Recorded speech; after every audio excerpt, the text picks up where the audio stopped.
Hello বন্ধুরা, আজ আমরা দেখব কোয়েশ্চেন অফ লাক মুভির গল্প। মুভির প্রথমেই আমরা এরিককে দেখতে পাই। সে যে কোম্পানিতে চাকরি করত সেই কোম্পানিটা হঠাৎ করেই বন্ধ হয়ে যায়, কিন্তু এরিকের কোনো চিন্তা নেই, কারণ কয়েকদিন বাদেই লিলির সাথে তার বিয়ে। লিলির বাবা ছিল খুবই বড়লোক, তাই বিয়ের পর সেও বড়লোক হয়ে যাবে। যাই হোক, লিলি এরিককে খুবই ভালোবাসত। তারা হোটেলে গিয়ে ইন্টিমেটও হয়, কিন্তু এরিক লিলির সাথে এতটা খুশি ছিল না। কিন্তু সে তো লিলিকে বাস বিয়ে করছে তার সম্পত্তি অর্জনের জন্য, তার বাবার টাকার জন্য। একদিন বাড়ি ফেরার সময় এরিক পাহাড়ের নিচে একটা গাড়ি দেখতে পায়। এরিক ওখানে গিয়ে দেখতে পায় অ্যাক্সিডেন্টের কারণে একজন জুয়েলার মারা গেছে, আর গাড়ির ভেতরে অনেক গয়না রয়েছে। এরিকের মনে লোভের সৃষ্টি হয়। সে সমস্ত গয়না গাড়ি থেকে বের করে গাড়িটাকে পাহাড় থেকে নিচে ফেলে দেয়। আর এই সকল কিছু করতে করতে অনেক রাত হয়ে যায়। এরিক এত গয়না নিয়ে এত রাতে বাড়ি ফিরতে পারবে না, তাই সে পাশের একটা হোটেলে ওঠে। সেখানকার মালিক ছিল মারিয়া। এখানে খুব একটা লোক আসতো না, আসলে এটা ছিল মারিয়ার বাড়ি। মারিয়া বলে, তুমি এত রাতে থাকতে এসেছো, কোনো প্রবলেম হয়নি তো? এরিক বলে, না, আমার সাথে আমার গার্লফ্রেন্ডের ঝগড়া হয়েছে, তাই আমি বাড়ি ছেড়ে চলে এসেছি। মারিয়া আর কোনো প্রশ্ন না করে এরিককে থাকার জন্য একটা রুম দিয়ে দেয়। যাই হোক, রাত পার হয়ে যায়, কিন্তু এরিক বাড়ি ফিরে যায়। সে ঠিক করে এই হোটেলেই থাকবে কিছুদিন। তার আগে গয়নাগুলোকে লুকোনোর রাস্তা খুঁজতে হবে, জায়গা খুঁজতে হবে। তবে যাই হোক, সেদিন সে হোটেলে গয়নাগুলো রেখে লিলির সাথে দেখা করতে আসে। কিন্তু লিলি খুবই রেগেছিল, কারণ এরিক মারিয়ার বাড়িতে থাকছে। আসলে মারিয়া কয়েকদিন আগেই জেল খেটে বের হয়েছে। সেখানকার কোনো মানুষই মারিয়াকে দেখতে পারে না। লিলি বলে, তুমি এখনই মারিয়ার বাড়ি ছেড়ে সেখান থেকে চলে এসো। কিন্তু এরিক সোজা না বলে দেয়, কারণ তার সমস্ত গয়না সেখানেই রাখা আছে। যাই হোক, এরিক হোটেলে চলে আসে।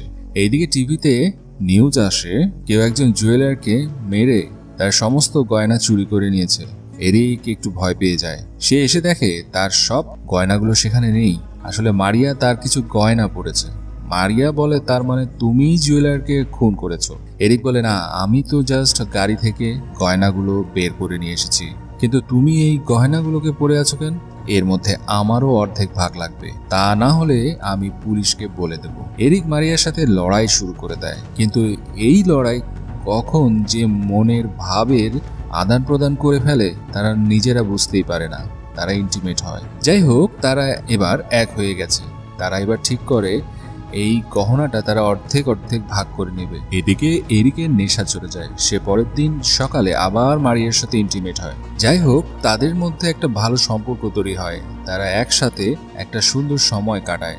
এদিকে এরিকের লিলিকেও সময় দিতে হচ্ছে। কয়েকদিন পর তাদের বিয়ে, কিন্তু এরিকের মন পড়েছিল মারিয়ার কাছে। মারিয়া বলে, আমি একজনকে চিনি যে চুরি করা গয়না কিনে। পরের দিন মারিয়া আর এরিক ওই ব্যক্তির সাথে দেখা করতে যায়, কিন্তু দেখা করার আগে তাদের মনের মধ্যে উথাল পাথাল হতে শুরু করে, আর তারা হোটেলে গিয়ে ইন্টিমেট হয়। আসলে এরিক মারিয়ার জন্য পাগল হয়ে যাচ্ছিল। যাই হোক, তারা ওই ব্যক্তির সাথে দেখা করে, যার নাম ছিল রিচার্ড। রিচার্ড মারিয়াকে ওয়েলকাম করে, কারণ তারা আগের একে অপরকে ডেট করতো। তারা চুরির পার্টনারও ছিল। কিন্তু রিচার্ড যখন জানতে পারে এগুলো চুরির মাল, তখন রিচার্ড বলে, আমি এগুলো কিনতে পারবো না, আমি ইলিগাল কাজ ছেড়ে দিয়েছি, আমি এখন ভালো হয়ে গেছি, কোনো প্রকারের খারাপ কাজের সাথে আমি জড়িত থাকি না, জড়িত হতে চাই না, আর কোনোদিন জেলেও যেতে চাই না। এখানে তাদের আর কোনো ডিলই হয় না।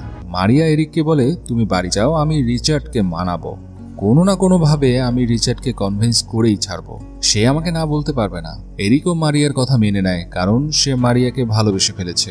যাই হোক, এরিক সমস্ত গয়না নিয়ে বাড়ি ফিরে আসে। এদিকে লিলি অনেক বেশি রেগেছিল, কারণ এরিক আগের থেকে অনেক পাল্টে গেছে। সে এখন আর সময় দেয় না, সে আর আগের মতো নেই, আগের মতো সে আর মেশিনও চালায় না।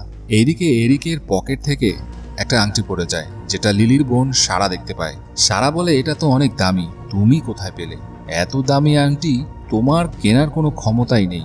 হ্যাঁ, এটা আমি মারিয়ার কাছ থেকে সেকেন্ড হ্যান্ড কিনেছি। সারা বলে, মারিয়া তো এত বড় লোক না, তাহলে সে এই আংটি কোথায় পেল? তার মানে ওই জুয়েলারকে খুন করে ওই গয়নাগুলো ওই মেয়েই চুরি করেছে, আর তুমি তার বাড়িতেই থাকছো। তুমি এখনই ওর বাড়ি থেকে চলে এসো, না হলে আমি পুলিশ স্টেশনে গিয়ে সব সত্য কথা বলে দেবো। এরিক এখানে ভালোভাবেই ফেসে গেল। এদিকে মারিয়া আর রিচার্ডের মধ্যে ডিল করছে। রিচার্ড বলে তুমি এরিককে ধোকা দিয়ে সমস্ত গহনাগুলো নিয়ে আসবে, আমরা 50-50 করে নেব।